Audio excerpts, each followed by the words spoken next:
Bismillahirrahmanirrahim. Assalamualaikum warahmatullahi wabarakatuh. Alhamdulillahirabbil alamin.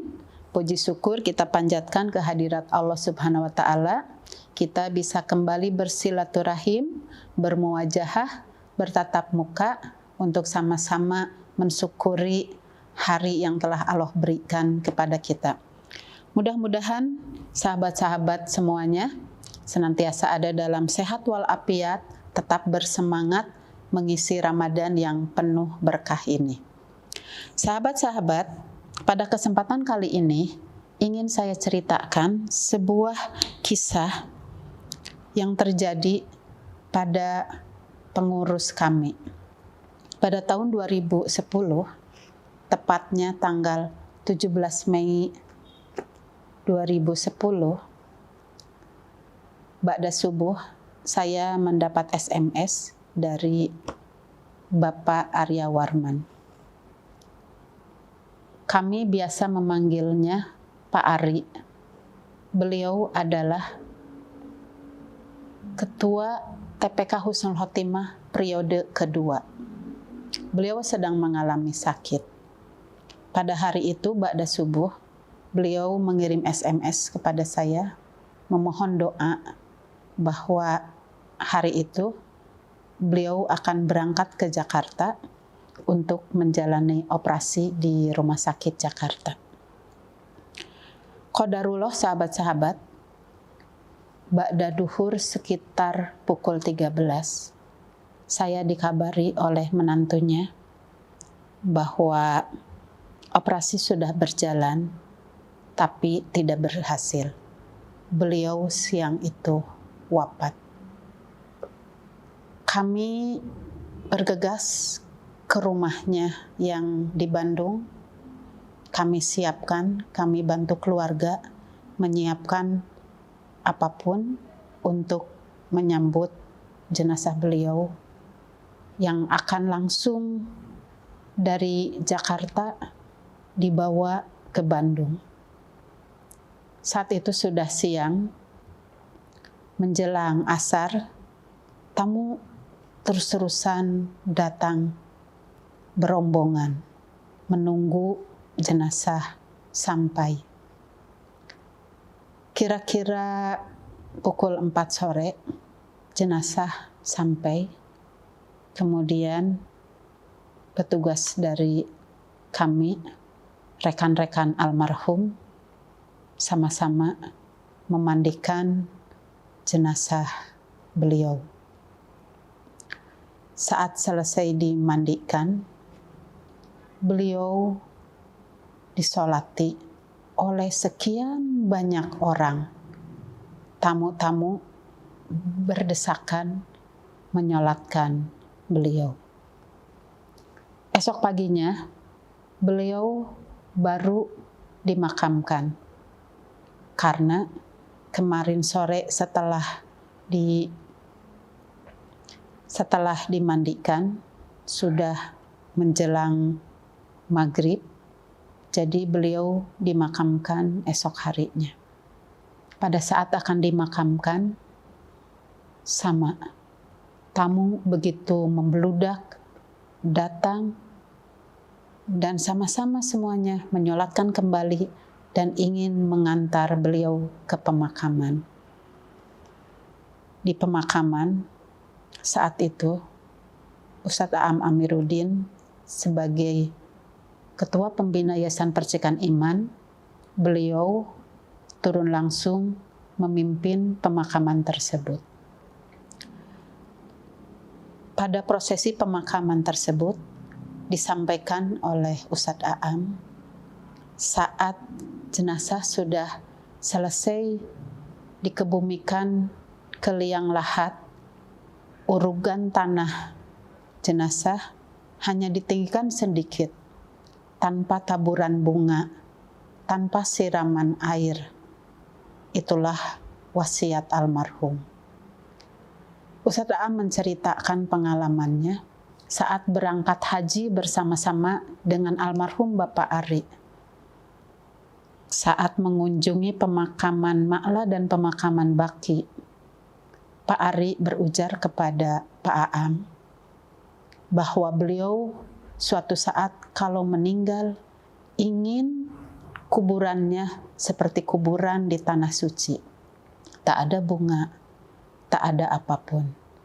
Dan itu pula penguburan yang memang dicontohkan oleh Rasulullah. Saya sempat mengobrol, bertemu dengan istrinya. Kira-kira amalan apa yang membuat orang-orang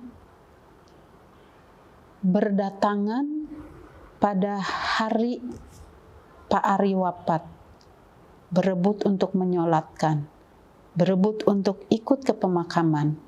Kira-kira almarhum Pak Ari ini punya amalan apa?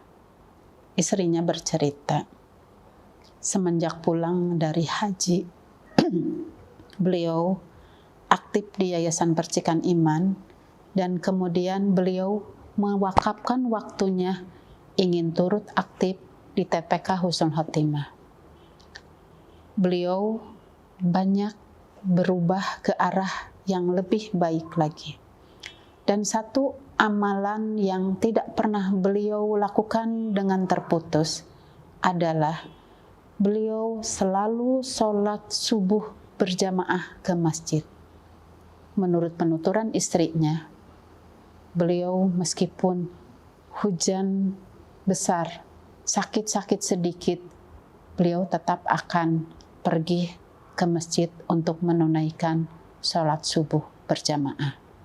Saya ambil kesimpulan, beliau adalah ahli majlis, ahli masjid.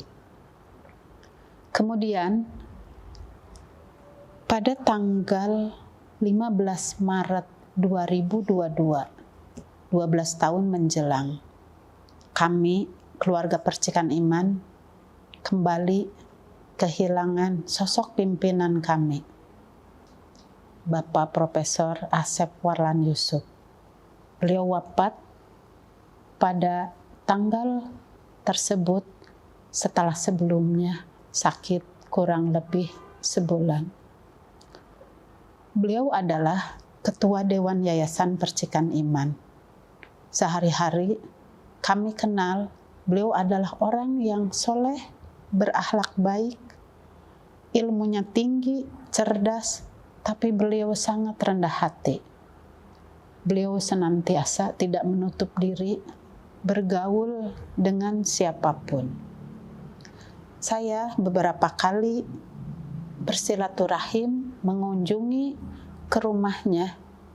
Apabila adzan berkumandang, saya lihat beliau bergegas ke masjid untuk melaksanakan sholat wajib berjamaah. Saya juga sempat ngobrol dengan istrinya yang juga sahabat saya. Istrinya menceritakan bahwa Bapak selalu pergi ke masjid untuk menunaikan sholat wajib berjamaah. Apabila subuh setelah sholat berjamaah dari masjid, Bapak selalu tadabbur Al-Quran. Itu di hari-harinya yang selalu dikerjakan. Almarhum Pak Ari dan almarhum Pak Asep Warlan, dua-duanya adalah orang-orang yang sibuk, orang-orang yang padat dengan aktivitas. Beliau tetap bermasyarakat, beliau tetap bekerja, tetap melayani umat. Tapi pada saat hak Allah harus ditunaikan, beliau datang ke rumahnya, ke tempat suci untuk bersujud, bersimpuh, menunaikan hak Allah. Beliau tak pernah lepas dari sholat wajib berjamaah. Beliau tidak akan datang berjamaah ke masjid jika benar-benar memang kondisinya tidak memungkinkan. Beliau datang ke masjid. Sahabat-sahabat Percikan Iman, luar biasa. Saat Pak Asep Warlan wafat, sama tamu pun berdatangan sangat banyak. ada yang berkali-kali menyolatkan di rumahnya, kemudian menyolatkan di masjid belakang rumahnya. Masjid yang cukup besar itu penuh depan sampai belakang mereka menyolatkan, karena Pak Asep Warlan di situ beraktif, sangat aktif, ikut berperan aktif mengisi di masjid, sholat jemaah di masjid. Bahkan saat renovasi pembangunan pun beliau juga sebagai salah satu penasehat dan donatur utama masjid tersebut.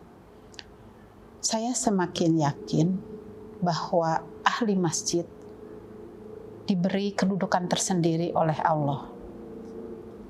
Dalam hadis dikatakan, pada hari kiamat nanti di alam mahsyar ada 7 golongan yang akan mendapat naungan Allah di saat orang-orang lain tidak mendapatkan naungannya. Di antaranya adalah laki-laki atau orang yang selalu hatinya terkait dengan masjid. Itulah saat almarhum Pak Ari dan Pak Asep Warlan wafat. Karena beliau-beliau adalah ahli masjid, Allah beri hadiah saat masih di dunia dengan banyaknya orang yang berkumpul untuk mendoakan beliau-beliau, mensolati beliau-beliau, dan berangkat memakamkan, mengantarkan ke pemakamannya. Itulah Allah beri hadiah buat orang-orang yang senantiasa hatinya terkait dengan masjid. Sahabat-sahabat, semoga kita semua juga diberi kemampuan oleh Allah untuk senantiasa mencintai masjid, memakmurkan masjid, menjadikan masjid sebagai pusat peradaban buat kaum muslimin, kaum muslimah. Sahabat-sahabat, kami juga mohon doa dari sahabat semua untuk para pendahulu kami, untuk almarhumah Ibu Hajah Sukamto. Beliau adalah Ketua TPK Husnul Khotimah periode pertama. Buat Ustadz Bapak Haji Ali Usman Nurdin, beliau wafat tahun 2017. Beliau adalah Ketua Yayasan Percikan Iman. Kemudian juga untuk Bapak Insinyur Haji Susilo Soekardi, Ibu Hajah Nuryati Susilo, Ibu Hajah Sumi Wilujeng. Beliau-beliau adalah sesepuh-sesepuh kami, wakif dan donatur Percikan Iman.